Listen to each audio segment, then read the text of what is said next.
காலம் எவ்வளோ இருக்கும்? இது காலம் வந்து எனக்கு தெரிஞ்சு இது வந்து ஆதி காலத்துலேருந்து இந்த ஊத்துங்கிறது வந்து இயற்கையாகவே பூமியிலிருந்து மேலெழும்பும் நீர் சுனை.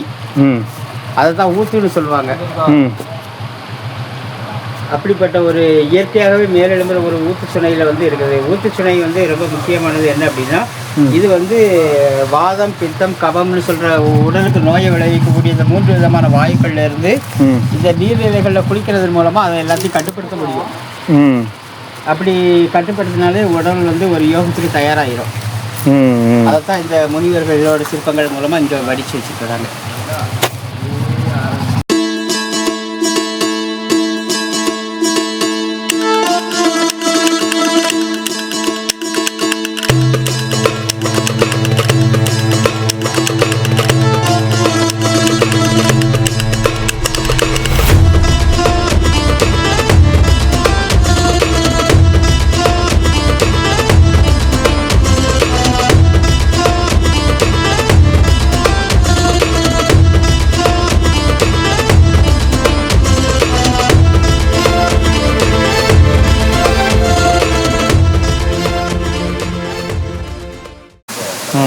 எப்படி தாடியை எடுத்து அதை ஒரு முடிப்பு போட்டிருக்காரு.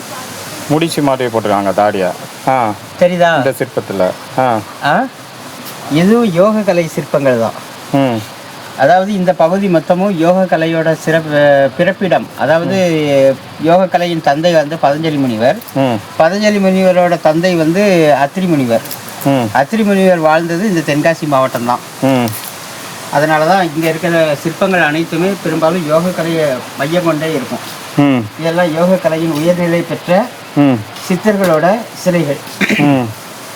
இந்த சிலையை பாருங்க. இதில் வந்து இது வந்து யோகப்பட்டம். இவர் வந்து சாஸ்தாவுக்கு இப்படி இருக்கும். தாடி வேற மாதிரி இருக்கு சொன்னீங்க. ஆமாம், என்ன இருக்கு இந்த தாடியை பாருங்க. இது வந்து நீளமாக இருக்கும். அந்த மாதிரி சுருள் வடிவத்தில் வந்து கொண்டு முடிச்சு போட்டது தாடியில் இவருக்கு.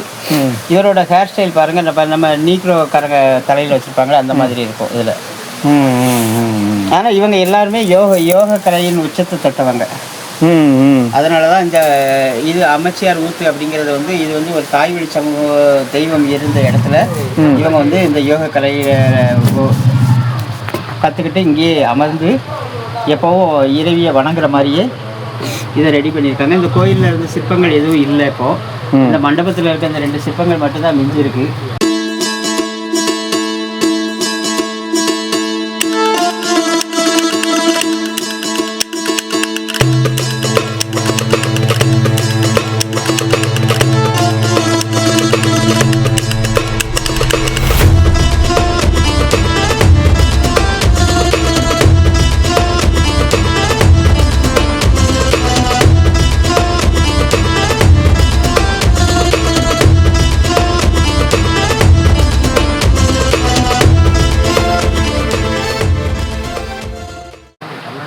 இது என்னது? கைலாய முனிவரா? எதில் உட்காந்து தவம் பண்ணுறாரு அவர்? மலையில் தான். மலைன்றது என்ன மலை? இந்த கீழே இருக்குல்ல? இல்லை, இது இமயமலையா? அது இல்லை, சாதாரண மலையில் உட்காந்து தவம் பண்ணுறாரு. பொதிகை மலையில் உட்காந்து தவம் பண்ணுறாரு. இது என்ன ஆசனம்? இது வந்து சுகாசனம்.